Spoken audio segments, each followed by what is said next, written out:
Sir ಏನಂದ್ರೆ ನನಗೆ ನಿಮ್ಮಲ್ಲಿ ಎಲ್ಲ ವಿಚಾರಗಳು ಇಷ್ಟ, ಆದರೆ ನೀವು ಕಾಲಕ್ಕೆ ತಕ್ಕಂಗೆ ನಡೆಯಲ್ಲ, ಅದೊಂದು ಬೇಜಾರು ನನಗೆ. ಒಂದು ಕಾಂಟ್ರವರ್ಸಿನೂ ಇಲ್ಲದೆ ನೀವು ಟ್ರೆಂಡಿಂದ ಈಚೆ ಇದ್ದೀರಾ ಅಂತ ನನಗನ್ಸುತ್ತೆ. ಇನ್ಫ್ಯಾಕ್ಟ್ ನಾನು ಇದು 20 ವರ್ಷದ ಹಿಂದೆ ಹೇಳಿದ್ದು ಒಂದು ಮ್ಯಾಟರು ಪ್ರಾಬ್ಲಿ ಈ ಕ್ವಶನ್ಗೆ ಮ್ಯಾಚ್ ಆಗುತ್ತೆ ಅನಿಸುತ್ತೆ. ನಾವೆಲ್ಲ 8th ಸ್ಟ್ಯಾಂಡರ್ಡ್ ಇದ್ದಾಗ ಒಂದು ಪಿಕ್ನಿಕ್ ಶ್ರೀರಂಗಪಟ್ಟಣಕ್ಕೆ ಹೋಗಿದ್ದೀವಿ. ಅಲ್ಲಿ ಅವನು ಮೀನು ಹಿಡಿತಾ ಕೂತಿದ್ದ. ಹಿಂಗೆ ಆಗ್ತಾನೆ ಹೊರಡೆ ಒಂದು ಮೀನು ಬಂತು, ಬಿಡ ಬಿಳ ಬಿಳ ಬಿಳ ಅಂತೂ ತೀರೋಯ್ತು. ಟೀಚರ್ ಕೇಳಿದ್ರೆ, ರಮೇಶ ಏನಾಯ್ತು ಆ ಮೀನಿಗೆ?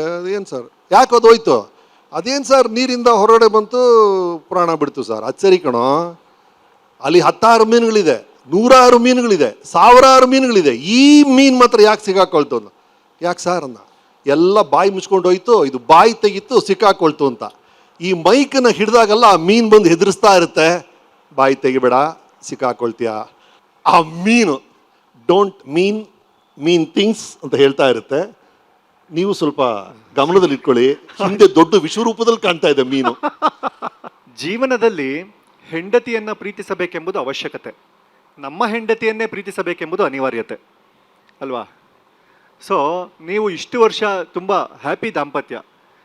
ಇತ್ತೀಚೆಗೆ ಮದುವೆ ಆಗೋ ಯುವಕರಿಗೆ ಅಥವಾ ಪ್ರತಿದಿನ ಜಗಳ ಆಡೋ ಗಂಡ ಹೆಂಡತಿರಿಗೆ ಒಂದು ಸಲಹೆ ಕೊಡೋ ಹಾಗಿದ್ರೆ ಯಶಸ್ವಿ ಗಂಡ ಹೇಗಿರಬೇಕು ಅಂತ ಏನು ಹೇಳ್ತೀರಾ? ಏನಿಲ್ಲ ಕಣ, ಹೊಸದಾಗಿ ಮದುವೆ ಅವ್ರಿಗೆ ನೀವು ತಪ್ಪು ಮಾಡಿದಾಗ ದಯವಿಟ್ಟು ಸಾರಿ ಕೇಳಿಬಿಡಿ, ತಪ್ಪು ಮಾಡದೇ ಇದ್ದಾಗಲೂ ದಯವಿಟ್ಟು ಸಾರಿ ಕೇಳಿಬಿಡಿ, ಅಷ್ಟೇ. Simple rule. ಐ ಥಿಂಕ್ ಒಂದು ಸಂಬಂಧದಲ್ಲಿ ನೆಮ್ಮದಿ ಮುಖ್ಯ sir. Is just understand the ladies view point. ಯಾಕಂದರೆ ನಿಜವಲ್ರಿ, ನನಗೆ ಇಲ್ಲಿರುವಂಥ ಎಲ್ಲ ಗಂಡಸರು ಒಪ್ತಾರೆ, ಬಹಳ ದೊಡ್ಡ ಶಕ್ತಿ ಅಂತೆ ನಮ್ಮ ಶ್ರೀಮತಿಯವರು ನಮ್ಮ ಮನೆಯಲ್ಲಿ, ಡೌಟೇ ಇಲ್ಲ. Super sir. ವೇದಿಕೆಗಳಲ್ಲಿ ಹೆಂಡತಿನ ಹೊಗಳೋದು ಒಂದು ಒಳ್ಳೆ ವಿಚಾರ ಸರ್, ಅಪರೂಪಕ್ಕೆ. ಸೊ ಈಗ ಯಶಸ್ವಿ ಗಂಡನಿಗೆ ಟಿಪ್ಸ್ ಕೊಟ್ರಿ. ನಮ್ಮ ಯಂಗ್ ಜನ್ರೇಷನ್ ಏನಾಗ್ಬಿಟ್ಟಿದೆ ಅಂದರೆ ಸರ್, ಪಾಪ ಲೈಫ್ ಎಂಜಾಯ್ ಮಾಡೋ ಟೈಮಲ್ಲಿ ಕೋವಿಡ್ ಬಂದ್ಬಿಡ್ತು, ಕೆಲ್ಸಕ್ಕೆ ಹೋಗೋಣ ಅಂದರೆ AI ಬಂದಿದೆ, ಮದುವೆ ಆಗೋಣ ಅಂದರೆ ಗೋಲ್ಡ್ ಪ್ರೈಸ್ ಜಾಸ್ತಿ, ಫಾರಿನ್ ಟ್ರಿಪ್ ಹೋಗೋಣ ಅಂದರೆ ವಾರ್ಗಳು ಶುರು ಆಗ್ಬಿಟ್ಟಿದೆ.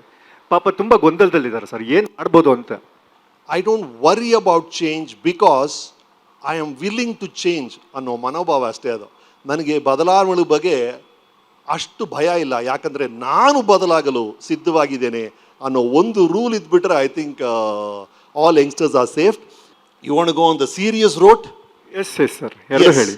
ಮೊನ್ನೆ ನಾನು ಒಂದು ಕಾಲೇಜ್ಗೆ ಹೋದಾಗ ಇದೇ ಥರ ಇಂದಿನ ಯಂಗ್ಸ್ಟರ್ಸ್ಗೆ ನಿಮ್ಮ ಕಿವಿ ಮಾತು ಏನು ಅಂತ ಹೇಳಿದ್ರು.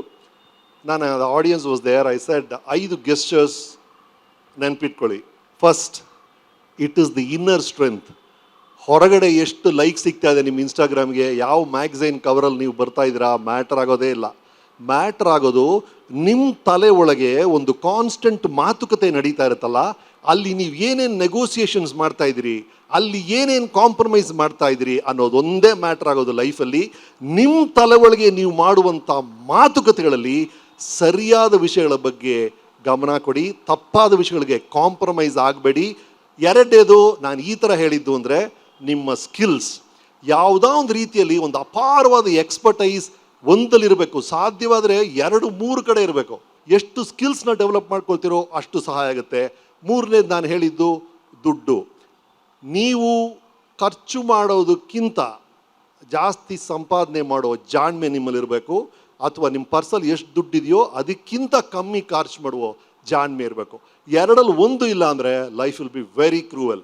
ನಾನು 4ನೇದು ಹೇಳಿದ್ದು, after this and this, character. ನೀವು ನೋಡುವಂಥ ಎಲ್ಲ ಬ್ರ್ಯಾಂಡ್ಗಳಿದೆಯಲ್ಲ, ಎಲ್ಲ ಕಡೆ ಬೋರ್ಡ್ಸ್ ನೋಡ್ತೀರಲ್ಲ, ಆ ಬ್ರ್ಯಾಂಡು ಈ ಬ್ರ್ಯಾಂಡು, ಎಲ್ಲದಕ್ಕಿಂತ ದೊಡ್ಡ ಬ್ರ್ಯಾಂಡು ಅಂದರೆ ನಿಮ್ಮ ಹೆಸರು, ಯುವರ್ ನೇಮ್. ಇವನು ಹೇಳಿದ್ರೆ ಕೆಲಸ ಆಗುತ್ತೆ, ಇವಳು ಕೊಟ್ಟರೆ ಕೆಲಸ ಮುಗಿಯುತ್ತೆ, ಅವನ ಕೆಲಸ ರಿಸಲ್ಟ್ಸ್ ಕೊಡ್ತಾನೆ ಅನ್ನೋ ಬ್ರ್ಯಾಂಡನ್ನು ಡೆವಲಪ್ ಮಾಡ್ಕೊಳ್ಳಿ. ಆ್ಯಂಡ್ 5ನೇದನ್ನ ಹೇಳಿದ್ದು ಡೈರೆಕ್ಷನ್. ನೀವು ಯಾವ ಕಡೆ ಹೋಗ್ತಿದ್ರಿ ಅಂತ 120 ಕಿಲೋಮೀಟ್ರು, 200 ಕಿಲೋಮೀಟ್ರು, 300 ಕಿಲೋಮೀಟರ್ ಸ್ಪೀಡಲ್ಲಿ ಹೋಗ್ಬಿಟ್ಟು ಆಮೇಲೆ ಅಯ್ಯೋ ನಾನು ಕನ್ಯಾಕುಮಾರಿಗೆ ಹೋಗ್ಬೇಕಾಯ್ತು, ಕಾಶ್ಮೀರ್ಗೆ ಹೊರಟಿದ್ದೀನಿ ಅಂತ ಅನ್ಕೋಬಾರ್ದು. These are the only 5 things ನಾನು ಯಂಗ್ಸ್ಟರ್ಸ್ ಹೇಳ್ತಾ ಇರೋದು ಅಷ್ಟೇ. Very nice.